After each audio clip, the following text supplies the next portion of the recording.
wie du deine perfekte Sense für deinen aktuellen Lieblingsshooter findest, wie du deine Sense von deinem jetzigen Shooter in deinen neuen Lieblingsshooter überträgst, was Aim eigentlich bedeutet, aus welchen Bestandteilen sich das zusammensetzt und wie du in den einzelnen Bestandteilen effektiv besser wirst. Das alles und vieles mehr erfährst du in diesem Video. Ich verspreche dir, das ist das einzige Video, was du gesehen und verstanden haben musst. Es wird dir eine Menge Kopfschmerzen und eine Menge Geld ersparen. Versprochen. Wir legen los. DPI steht für Dots per Inch, Englisch, Punkte pro Zoll. Wir alle kennen das vom Fernseher. Ein Fernseher bzw. 1 Zoll ist die Diagonale von 2,54 cm. Wenn wir 400 dpi einstellen, können wir uns also vorstellen, dass die Maus bzw. der Sensor der Maus bezogen auf einen Zoll 400 Punkte erfasst. Stellen wir 800 ein, erfasst er 800, 1600 und so weiter. Es ist also die Auflösung der Maus, die einhergeht mit der Sensitivität der Maus. Dementsprechend ist die Maus doppelt so schnell bzw. doppelt so empfindlich. Wir alle kennen das. Jetzt ist die Frage, was stellt man ein? Rein technisch gesehen ist es natürlich sinnvoll, eine höhere DPI einzustellen, weil dann weniger Informationen verloren gehen, weil die Auflösung einfach größer ist. Aber es hat sich hier eine Art Sweet Spot ergeben unter den Gamern von 1600 dpi, denn erstens ist eine höhere DPI im Alltag viel zu schnell und zweitens, Vorsicht, die Betreiber machen hier ganz klar Marketing. Es wird geworben mit, ich weiß nicht, 20.000, 25.000 dpi. Das ist schön. Okay, der Sensor wird immer leistungsstärker, die Auflösung wird immer höher. Das bringt uns Gamern aber eigentlich überhaupt nichts. Aber warum ich jetzt persönlich trotzdem mit nur 400 dpi spiele, das erfahrt ihr in dem Kapitel der Windows-Einstellungen. Die Polling Rate, auf Deutsch Signalrate, ist die Abtastrate und wird mit der Einheit Hertz bemessen. 20.000 oder 1000 Hertz heißt, die Maus sendet 1000 Mal pro Sekunde den aktuellen Standort der Maus an den PC.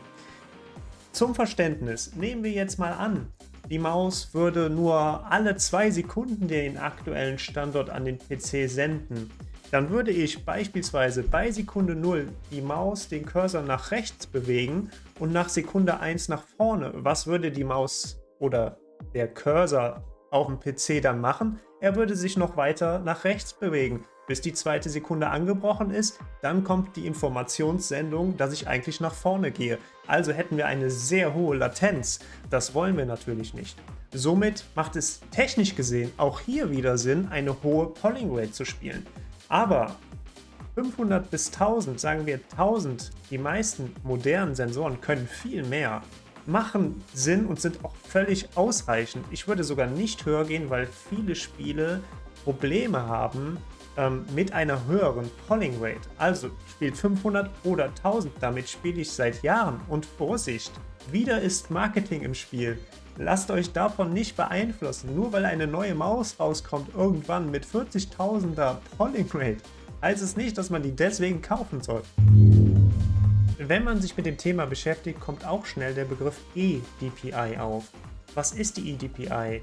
Das kann man ganz einfach errechnen, indem man den eingestellten DPI-Wert des Sensors bzw. der Maus mit der Ingame-Sensitivität eures Spiels multipliziert. Also Beispiel für Call of Duty. Ihr habt einen DPI-Wert von 800 und eine Ingame-Sensitivität von 1 und der andere Spieler hat einen DPI-Wert von 400 und eine Ingame-Sensitivität von 2. Das kommt bei beiden derselbe Wert raus. Das hat zur Folge, dass der Charakter in Call of Duty dieselbe Geschwindigkeit hat. Das ist nicht spielübergreifend. Ich kann somit eDPIs nur innerhalb eines Spiels vergleichen. Ich kann meine Call of Duty eDPI mit deiner oder einen anderen Pros vergleichen, aber nicht meine beispielsweise mit deiner aus Counter-Strike 2. Dann möchte ich mit euch noch kurz und knapp die Windows-Einstellungen, Windows-Maus-Einstellungen durchgehen. Dafür geht ihr hier unten rein, klickt auf Maus-Einstellungen, dann öffnet sich dieses Fenster, ihr klickt auf weitere Optionen, geht dann auf Zeigeroptionen. Hier oben seht ihr schon im Reiter Bewegung meine Einstellungen. Ich habe hier den Regler auf die Mitte gestellt und Zeigerbeschleunigung verbessern nicht aus, beziehungsweise kein Haken drin. Anders als früher kannst du da heutzutage eigentlich einstellen, was du möchtest, denn die aktuellen Spiele übernehmen diese Einstellung in aller Regel nicht. Aber nichtsdestotrotz, und das erkläre ich ja im nächsten Kapitel, möchte ich, dass meine Mausgeschwindigkeit in Windows auch sowie im Hauptmenü des Spiels gleich ist, sodass ich mich einfach daran gewöhnen kann. Und eine Zeigerbeschleunigung verbessern, einschalten würde bedeuten, dass abhängig der Beschleunigung, also wie schnell ich die Maus von rechts nach links bewege, auch die Geschwindigkeit sich ändert bzw. nicht linear ist. Und darüber ist es schwer, ein Muscle Memory aufzubauen. Da kann man sich also nur schwer dran gewöhnen. Aber ich möchte ja auch im Alltag ein Stück weit mein Muscle Memory trainieren. Deswegen würde ich das auf jeden Fall empfehlen, auszustellen. Die Zeigergeschwindigkeit ist, wenn man so will, zumindest verstehe ich das so, die theoretische DPI. Wir haben aber ja den physischen DPI-Wert der Maus an der Maus oder in der Software der Maus bereits eingestellt. Wenn ich jetzt hier nochmal was einstellen würde, würde ich ja, ich sag mal, den theoretischen, verfälschen, beziehungsweise den tatsächlichen Wert verfälschen. Und man sagt auch allgemein, man sollte den lieber auf neutral, also mittig auf 0 stellen. Warum spiele ich jetzt mit 400 dpi? Ich habe ja eben erklärt, wie sich die eDPI zusammensetzt und dass man mit unterschiedlichen DPI-Werten, 400, 800, dieselbe eDPI, also die Ingame-Sensitivität des Charakters, erzielen kann.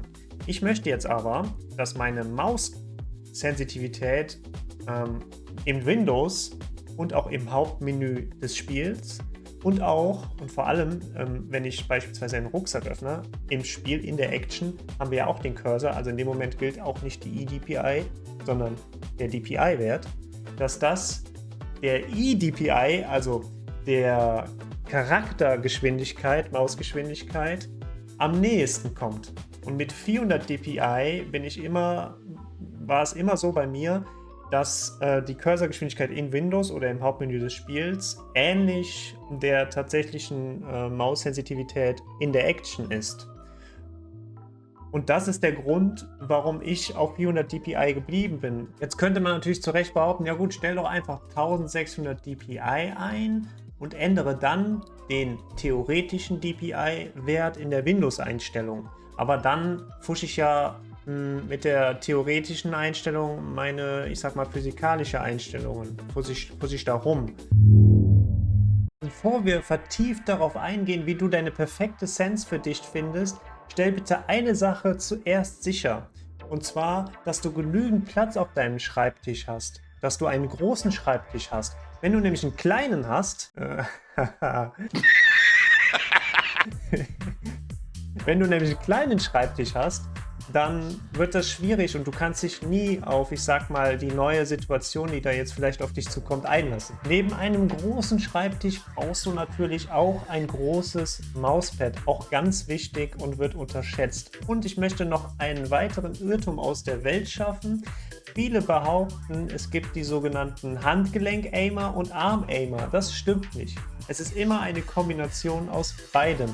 Bei allen Pros und fortgeschrittenen Spielern kann man das beobachten. Für die weiten Wege wird der ganze Arm benutzt, für die Feinjustagen wird das Handgelenk und sogar auch die Finger benutzt. Du bist wahrscheinlich ein Anfänger oder sogar ein Fortgeschrittener oder jemand, der gerade einen Spielwechsel macht, Shooterwechsel macht und möchtest jetzt wissen, was für dich die perfekte Sensitivität ist, die perfekte Sense ist. Es gibt hier verschiedene Methoden. Einmal eine Oldschool-Methode, dann kann man mittels Aimlabs das herausfinden und auch noch mittels weiterer Unterstützung, wie zum Beispiel Internetseiten. Ich möchte euch jetzt mal 2 von 3 vorstellen. Die dritte, die Internetseite, verlinke ich euch aber ebenfalls unten. Fangen wir an mit der Oldschool-Methode, die ich in aller Regel auch immer anwende. Und zwar ist es ja so, die eDPI habe ich erklärt. Es gibt Internetseiten wie prosettings.net, verlinke ich ebenfalls in der Videobeschreibung, in dem man recherchieren kann, in welchem Spiel die verschiedenen Pros welche FOV und welche eDPI sie eingestellt haben. Wenn ich jetzt ein neues Spiel beginne, dann recherchiere ich nach den Pros und suche mir das Maximum, was ich finden konnte, heraus und das Minimum, also das schnellste und das langsamste. Beides stelle ich dann ein in einer Offline-Runde und teste das mal für mich und taste mich so im ersten Schritt mal heran. Ich bin jetzt ein fortgeschrittener Spieler, das heißt, so extrem oder dramatisch wird sich da sowieso nichts ändern. Das mache ich also dann im ersten Schritt. Im zweiten Schritt gehe ich dann hin und mache die Feinjustage. Das merke ich einfach während des Spiels, während der Erfahrungen, die ich in dem Spiel dann sammle. Habe ich Probleme im Fernkampf, bin ich also nicht so präzise, dann setze ich die Mausgeschwindigkeit ein Stück weit runter. Habe ich Probleme im Nahkampf und komme nicht ganz rum, 360-Grad-Drehung zu machen beispielsweise, dann setze ich die Sense ein bisschen hoch. Aber Vorsicht!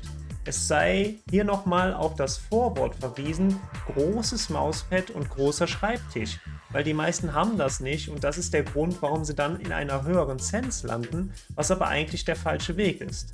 Ich habe mir sagen lassen von meiner Community im Discord-Channel, könnt ihr gerne übrigens auch joinen, dass auch Aimlabs sowas anbietet. Und das habe ich natürlich für euch getestet und möchte das einmal vorstellen.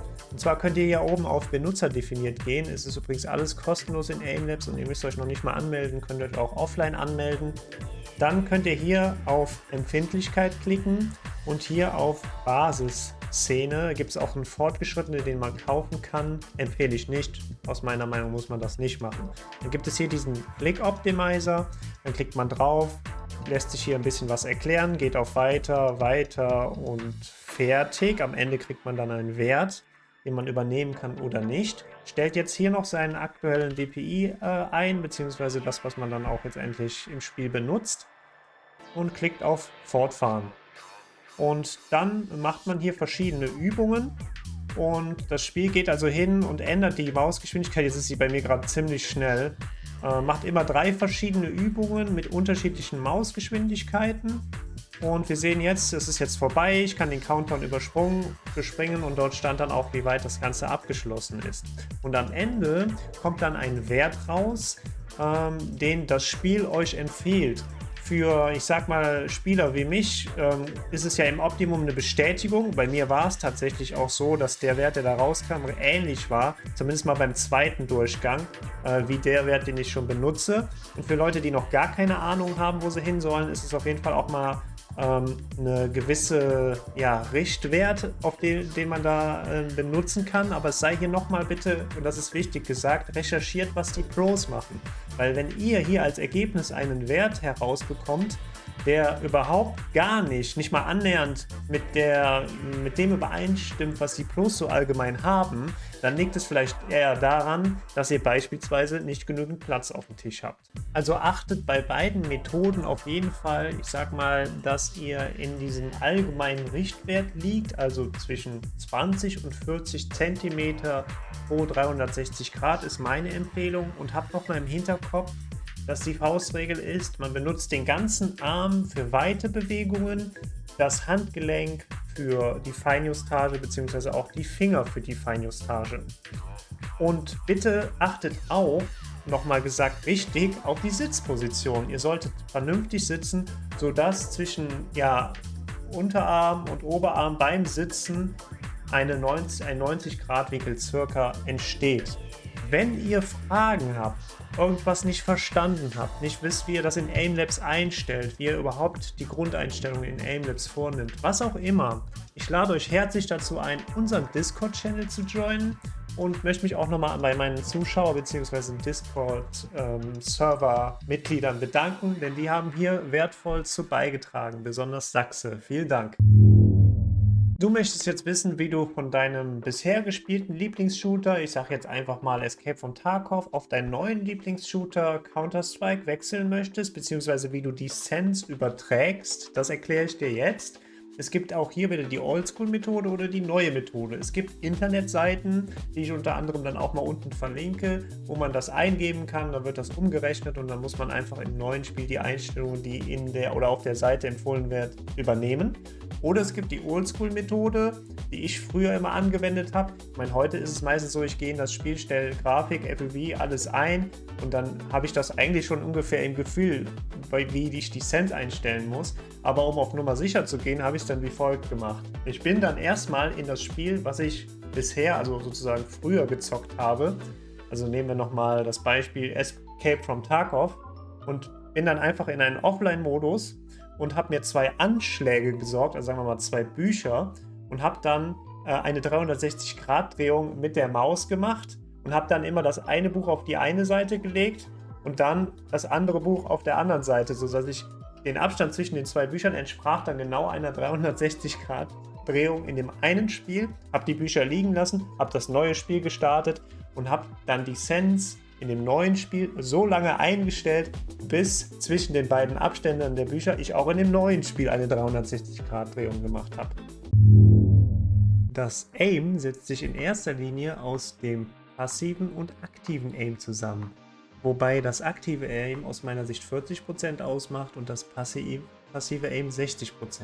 Außerdem gehört auch das Movement und der Recoil Control der Waffen zum Aim.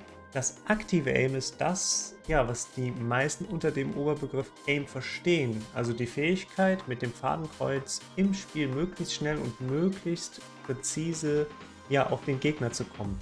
Dabei unterteilt man das aktive Aim in verschiedene Kategorien, wie das Clicking, Tracking und das Switching. Und das sind auch genau die Dinge, die man effektiv trainieren kann, aber da kommen wir im nächsten Kapitel drauf zu sprechen. Das passive Aim ist bekannt unter dem Begriff Crosshair Placement und Centering.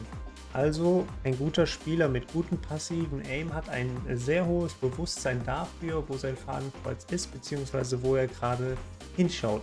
Besonders wenn man Ecken cleart oder in Räume geht oder einfach überhaupt Situationen hat, wo man womöglich Gegner erwarten kann, ist es sinnvoll, auch schon in diese Richtung zu gucken, weil man ja dann viel weniger aktiv aimen muss. Also stellen wir uns vor, wir gehen in einen Raum, wir wissen oder vermuten, dass links ums Eck einer sitzt. Dann gehe ich natürlich schon so in den Raum, dass ich mein Crosshair aktiv in diese Richtung place, Crosshair Placement.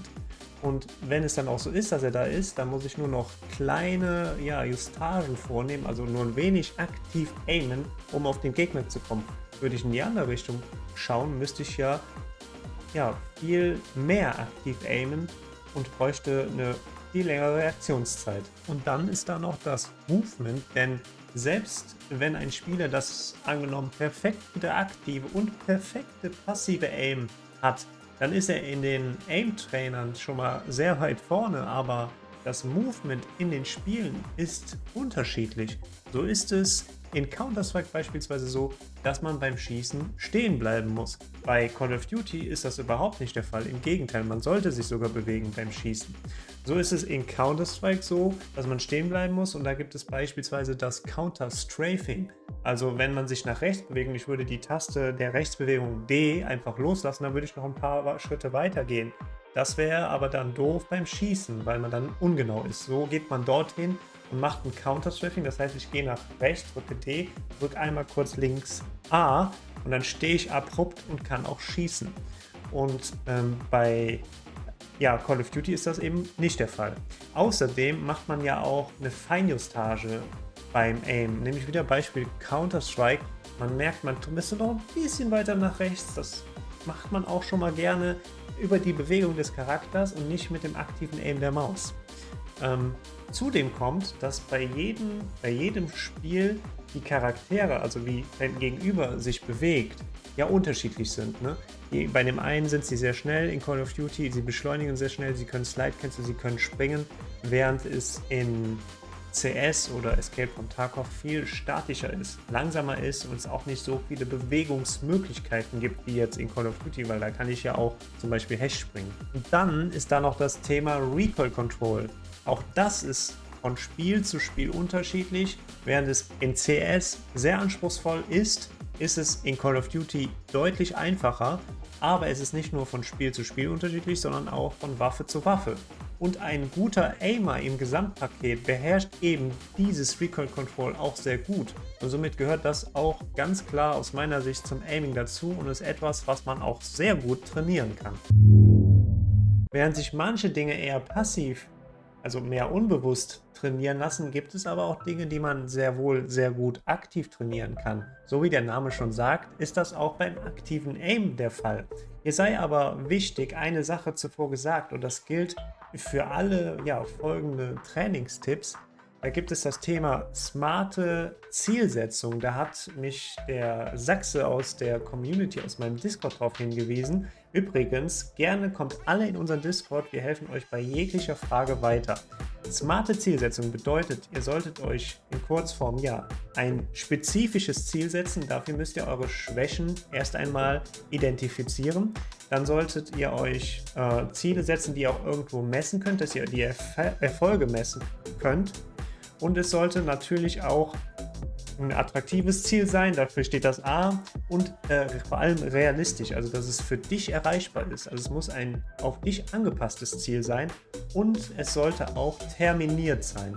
Und das Ziel hinter dem Ganzen ist, dass du die Motivation beibehältst, weil du hast nur Erfolgserlebnisse, wenn es eben smarte bzw. realistische Ziele für dich sind. Jetzt habe ich zuvor das Thema smarte Zielsetzung angerissen und gesagt, man muss natürlich erst einmal wissen, was für Schwächen wir haben, was für Schwächen du hast. Und wir sind ja immer noch im Thema aktiven Aim und darauf möchte ich jetzt detailliert eingehen. Und ich möchte euch hier einen Discord-Server vorstellen, der sich RevoSect nennt, wo der wirklich super aufgebaut ist, wo man viel lernen kann. Und da gibt es auch ein Thema AIM und unter anderem AIM Labs Benchmarks. Das sind Excel-Tabellen, die ich hier jetzt mal im Hintergrund geöffnet habe. Und da sieht man schon, worunter sich das aktive AIM aufteilt, und zwar unter Clicking, Tracking und Switching. Und das Schöne daran ist, beim Clicking wird nochmal unterschieden zwischen Static und Dynamic. Da werden jetzt verschiedene Szenarien vorgeschlagen. Das ist nichts anderes als die Spiele, die man in AIM Labs oder die Gruppen oder Kategorien, die man auswählen kann, die man effektiv spielen kann. Man muss lediglich dann in AIM Labs die Playlist RevoSect Easy Benchmarks suchen. Dabei helfen wir euch natürlich auch gerne, wenn ihr das jetzt gerade nicht hinkriegt. Kommt einfach dazu in den Discord-Channel von uns, den ich ja unten verlinkt habe. Und dann kann man die einzelnen Szenarien durchspielen. Und das Schöne an der Sache ist, das habe ich ja im Thema smarte Zielsetzung auch gesagt, man muss sich natürlich erstmal identifizieren, was für Schwächen man hat. Ich habe das zum Beispiel bei mir jetzt auch mal gemacht mit der Easy Benchmark. Das heißt, wir sehen hier in der Tabelle links Clicking und dann sehen wir hier Personal Best und Progress. Und daneben steht zur Einordnung direkt so eine Punktzahl. Da kann man ungefähr sehen, bin ich da schon sehr gut drin oder eher weniger gut. Ich mache das natürlich auch alles schon was länger. Das heißt, ich sag mal, ganz okay Werte. Ich habe das jetzt auch noch nicht effektiv trainiert, sondern 2 Durchgänge gemacht. Und ich sehe hier, ich bin hier zum Teil Gold, dann einmal Silber und auch relativ viel Platin. Und im Gesamten wohl scheinbar Gold. Aber das kannst du in diese Tabelle dann eintragen und somit deinen Erfolg tracken und auch ganz klar sehen, wo deine Schwächen sind. Also ich empfehle dir, das zu machen. Ob es jetzt der Easy oder Medium oder sogar fortgeschrittene Benchmark ist, könnt ihr selbst entscheiden. Aber es hilft euch enorm, um konkrete Ziele zu setzen und um zu schauen, wie gut bin ich eigentlich. Und dann, wenn ihr das einmal so durchgespielt habt oder zweimal, dann wisst ihr eure Schwächen, wie bei mir jetzt zum Beispiel eher im Clicking-Bereich. Dann kann ich also das Clicking danach konkreter üben. Das heißt, die nächste Woche übe ich vielleicht einfach nur Clicking. Beziehungsweise, was heißt üben? Ich würde euch empfehlen, das in eurem Spielalltag zu integrieren. Wenn ihr also, sagen wir mal, 2 Stunden am Abend zockt oder 3 Stunden, dann macht ihr vorher eine halbe Stunde Aim-Training. Ich möchte aber an der Stelle noch eine Sache hinzufügen. Und zwar empfehle ich zwar das aktive Aim in Aim Labs oder mit der Unterstützung der Benchmarks zu trainieren. Das ist super, aber übertreibt es nicht. Denn es ist hier aus meiner Sicht eine Grenze erreicht und man sollte unbedingt auch immer sein Aim im Spiel trainieren. Warum? Das habe ich ja zuvor erklärt, weil das Thema Movement hier eine große Rolle spielt. Und das Movement ist in Aim Labs halt nicht wie in Call of Duty oder eurem entsprechenden Spiel, was ihr aktuell gerne spielt. Deswegen geht unbedingt auch hin, immer nach einer Aim Labs Runde und spielt euch noch ein paar Minuten im Spiel, im Schießstand oder gegen Bots warm, oder in Counter-Strike gibt es ja beispielsweise auch Workshop-Karten, also so eine Art Aim-Trainer im Spiel selbst, damit ihr einfach auch mit dem Movement dabei ja gut aimt und das Movement auch, wie gesagt, in euer Aim integriert. Das passive Aim lässt sich jetzt nach Spiel etwas weniger gut oder etwas besser trainieren. Ich nehme jetzt mal Counter-Strike als Beispiel, da lässt es sich nämlich ganz gut trainieren. Sind wir mal auf das 2T-Seite, die Runde beginnt und wir gehen A lang. Natürlich, wir kennen es alle, meistens sitzt auf A lang ein AWP, der in die Double Door guckt. So geht man natürlich als T dann entsprechend vorsichtig vor, beziehungsweise man geht mit dem entsprechenden Crosshair Placement ums Eck, macht vielleicht noch einen Counter-Strafe, um einen One-Shot Headshot zu geben. Und da ist das Crosshair Placement ja beispielsweise schon sehr entscheidend. Sitzt da keiner, gehen wir vielleicht weiter raus, checken eventuell noch die Tür und danach die Tonne und das Pit. Also man checkt ja bei Counter-Strike dann in alle möglichen Ecken, die man kennt, wo ein Gegner sein kann, aus der Erfahrung heraus. Und das kann man auch offline alleine gut trainieren, indem man die Wege einfach abgeht und sich einfach verinnerlicht, jeden Spot mit dem Crosshair abzufahren, also ein gutes Bewusstsein fürs Crosshair-Placement zu schaffen. Außerdem spielt ja auch die Entfernung des Gegners eine Rolle. Ist der Gegner eher nah ums Eck zu erwarten, dann müsste ich ja grundsätzlich etwas höher mit meinem Crosshair-Placement, um auf Kopfhöhe zu sein. Ist er vielleicht ein bisschen weiter entfernt, dann muss ich grundsätzlich etwas tiefer aimen. Und das gilt beispielsweise auch für Call of Duty. Da kann man das Crosshair-Placement aber, wie in meinem letzten Video erklärt, auch sehr schön mit dem Movement kombinieren, denn da ist es so, und das auch trainieren dann, da ist es ja so, dass man in jeden Raum nicht einfach reingeht, sondern man slidet rein und bunnyhoppt danach, oder man hechtet vielleicht rein, oder man springt rein und macht dann einen Dropshot. Und währenddessen platziert man aber sein Crosshair auch schon in den Bereich, in dem man den Gegner vermutet. Und das lässt sich eben auch in beispielsweise dann Call of Duty gut trainieren. Sei auf jeden Fall nochmal gesagt, das passive Aim sind 60%, das aktive 40%. Somit ist das passive deutlich wichtiger und entscheidender. Und da steckt auch die Konstanz eines guten Aimers hinter. Denn wer ein gutes passives Aim hat, muss nicht mehr aktiv aimen, beziehungsweise nicht mehr viel. Und das ist ein Riesenvorteil. Deswegen, Freunde, konzentriert euch auch auf jeden Fall auf das passive Aim. Das Movement wiederum sollte man natürlich auch trainieren und wie eben auch schon erwähnt, das ist in Aimlabs dann nicht mehr möglich. Deswegen empfehle ich hier auf jeden Fall auch das Aim in Kombination mit dem Movement in einem Aim-Trainer im Spiel oder im Schießstand oder gegen Bots zu trainieren. Bei CS2 ist es das Counter-Strafing zum Beispiel. Oder bei Call of Duty lernt man erstmal die Basics, also Slide Canceln, Dropshotten, Bunnyhoppen, und dann kombiniert man die Movement Mechanics miteinander und bewegt sich Slide Canceln um die Ecke und aimt danach auf den entsprechenden Gegner, und das lässt sich wie hervorragend beispielsweise auf Shipment mit Bots trainieren. Und auch das Thema Recoil Control der unterschiedlichen Waffen lässt sich wieder in den Aim-Trainern der verschiedenen Games bzw. gegen Bots im Game trainieren. Und das würde ich gerade den Counter-Strike Valorant Spielern auf jeden Fall empfehlen. Einfach mal das Recoil Pattern von der AK verinnerlichen und entsprechend gegenwirken und mal anschauen, wie sieht das Pattern eigentlich aus, wenn ich gar nichts mache. Es geht, glaube ich, dann hoch, links, rechts und wieder nach links oder andersrum. Ich ziehe auf jeden Fall immer erst runter und gehe dann nach links, dann nach rechts, also entgegengesetzt. Und das hat mir damals in Counter-Strike wirklich einen sehr hohen Skillsprung gebracht. Und ich war auch eigentlich immer bekannt dafür, einen guten Recoil-Control zu haben. Und auch in Call of Duty, ich benutze heute immer die beiden Beispiele, es gilt für jedes Spiel, kann man im Schießstand das ganz gut verinnerlichen. Mit diesem Video habe ich jetzt das Thema Aim versucht, möglichst kompakt für euch, für jeden Shooter-Gamer einmal und endgültig zusammenzufassen. Ihr kennt jetzt ein bisschen die technischen Hintergründe, was man einstellen kann, was man beachten oder auch einstellen sollte, was Aim eigentlich ist, woraus es sich zusammensetzt und wie ihr eure Sense für euch persönlich findet, worauf man dabei achten sollte und wie ihr das von dem einen Spiel ins andere übertragen könnt. Und vor allem, wie ihr die verschiedenen Bestandteile des Aims effektiv und effizient trainieren könnt und möglichst schnell darin besser werdet. Ich hoffe, euch hat das ganze Video gefallen. Ich lade euch nochmal herzlich dazu ein, unseren Discord-Channel zu joinen. Wenn ihr überhaupt noch Fragen dazu habt, dann könnt ihr dann wird euch da definitiv geholfen. Wenn ihr mich persönlich supporten wollt, dann abonniert meinen Kanal, gebt mir einen Daumen hoch und ihr könnt euch sicher sein, dass auf dem Kanal weiterhin weitere Videos folgen, wie man in Shootern besser wird. Also ich sage bis zum nächsten Video, bis dahin, ciao mit V.